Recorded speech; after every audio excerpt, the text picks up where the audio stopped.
What is going on, folks? This is the Southway Rebel channel, and today we're going to be looking at the Star Wars set 75386.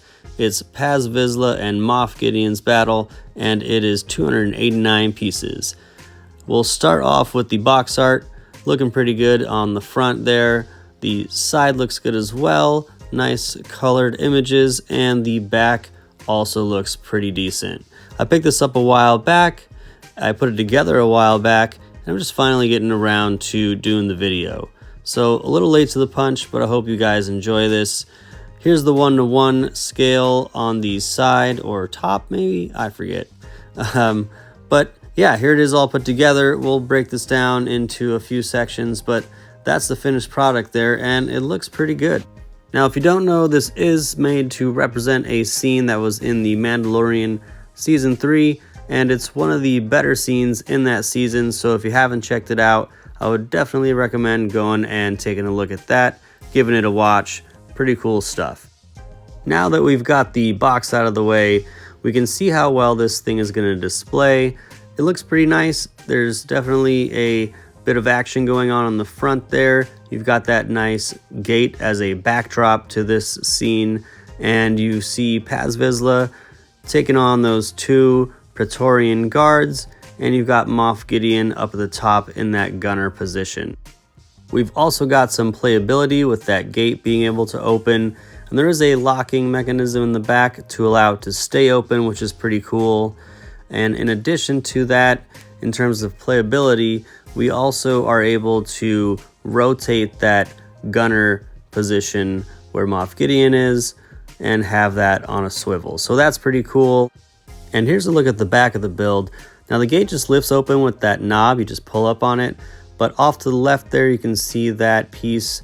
That is the locking mechanism, and there it is in the locked position, and if you just press down on it there, it starts to slide down. You do have to kind of hold it open for a second, and mine was really slow. I think the build is just a little stiff. I don't know if anyone else had that issue, but I had to kind of give it an extra tap to get it to go the rest of the way down. Going back around to the front, as you can see, we've got some fun playability in the action of this scene and this set. So that's pretty fun. I do like that. It is depicting an action scene and not so much a diorama. Here it is without the figures, so you can look at the build itself. Off to the corner, you've got a really nice piece there where there's a computer screen going on. It is a stickered piece, not a printed piece, but it's a neat sticker nonetheless. And there you can see Moff Gideon kind of messing around at that. Turning attention to the turret now. It's a nice turret. It's got a small seat where you can have a minifigure sit or stand. It has a really smooth swivel action to it, which adds to playability, as well as the double stud shooters, which is a lot of fun also.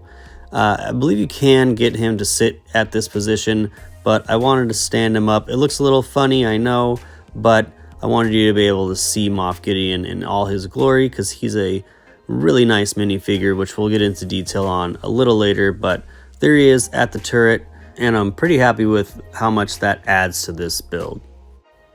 Looking down from above at the front base of the assembly, you've got a couple of places to place minifigures, which is nice. There's also a nice printed control panel piece for the door, as well as a couple sticker pieces to represent the lighting around the door frame. Now that we've covered most of the set, let's get on to the minifigures. This is the fun part for me. These are the two Praetorian guards that we'll start off with, and they look really nice. Each have a unique brick-built weapon or staff, and I like the use of those translucent purple pieces. Here's a look at the back. There's printing on the back of the torso. I think these helmets are a brand new mold, and they're just really cool all around. Lots of printing on the front as well, and just really neat looking helmets. And as we take those helmets off, you can see they don't have any printed headpieces underneath. It's just a red headpiece. So I've seen LEGO do this a little bit more lately, especially with Star Wars characters that wear a helmet most of the time. We don't see them take their helmets off in the show, so not a big deal, but it still would have been nice to have had some generic printed headpiece under the helmet. It just feels a little cheap otherwise. I don't know why exactly I don't like it, but I don't like it. Here's another look at the helmet and the front of the figure a bit closer up now, and I tried to angle it so there's not as much glare, and a look at the back as well. Just a nice all-around figure. I would like to have seen a printed headpiece though. Moving on to Paz Vizsla, this is a really nice figure as well. I like it better than the previous two, and it's just neat. I like the color of blue they've got on here, the big gun that he has in the show, or blaster. It's a nice touch. I also like the shoulder pads. It's even got a printed Mandalorian symbol or signet on the shoulder piece of armor there, and then the brick-built backpack, which is part of his blaster, which is also neat. There is no side printing on the legs or arm printing that you can see from this perspective, but there is really nice leg printing on the front. Lots of nice color for the armor that it's supposed to represent. So let's get some of that extra stuff out of the way so we can take a better look. You can see nice printing on that chest and shoulder armor piece now, and with the helmet off, again, no face or head printing. Would have been nice to see Jon Favreau under there, but Paz Vizsla never takes his helmet off in the show, so at least they're staying true to that. Again though, I would have liked to have seen a printed headpiece, even if it was just generic. Taking the chest armor off, you can see nice printing underneath it on the front and back of the torso. All around, just a solid figure. If only it had arm printing, I think this thing would have been pretty damn near perfect. And that brings us now to Moff Gideon as the final figure in this set. I think we all knew this was coming, and it does not disappoint. It's a really nice sculpt on the helmet.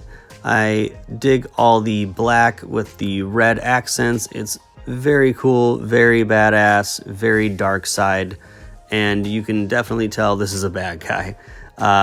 Really nice figure, lots of nice printing on the front of the torso. You even have that special backpack with a printed piece on it as well to represent the jetpack, and you got those cool horns sticking out of the helmet.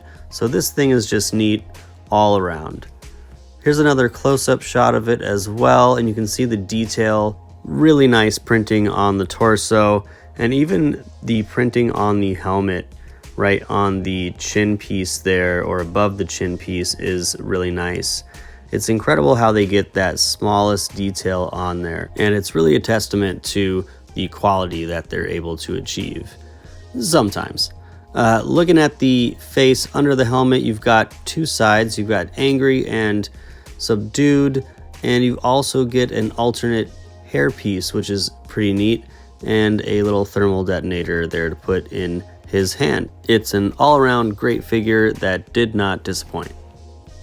And if you thought that's all, that's only the beginning, because this set can be combined with another set that came out this year, and we're going to do that right now and see how that looks. So you can tell there at the back of the instruction book that you can combine this with set 75373, which was also from season 3 of The Mandalorian, and a part of this whole battle scene that takes place across those last 1 or 2 episodes, I believe.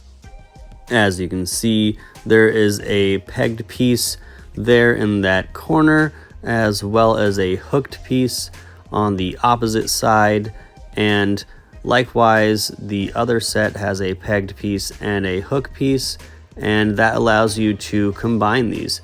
And it actually allows you to combine them in 2 different ways. So this is the first way, and it's pretty neat. It's 90 degrees in the way that it displays, so it kind of has this cornered edge to it where you have 2 sides. You have the front, and then you have around the corner, and that's the other set. Here's a look from the back. It's way more apparent how angular this is in that 90-degree pattern. And then alternatively, here's a look at the other way that you can combine them. I kind of like this a little better. as far as the linear flow of it, but I don't think it looks as nice as a display piece, which is unfortunate because it being in line like this is going to make it a lot easier to display, but it just doesn't look as fluid as the other option. So it's neat nonetheless, and I like that they're thinking about this in a way that you can combine multiple sets. I think that's a great play feature and really gives you a lot more bang for your buck. I do prefer this version of that combo as you're seeing now, but it is harder to display because it adds a lot more depth and you have a bunch of empty space behind that one set.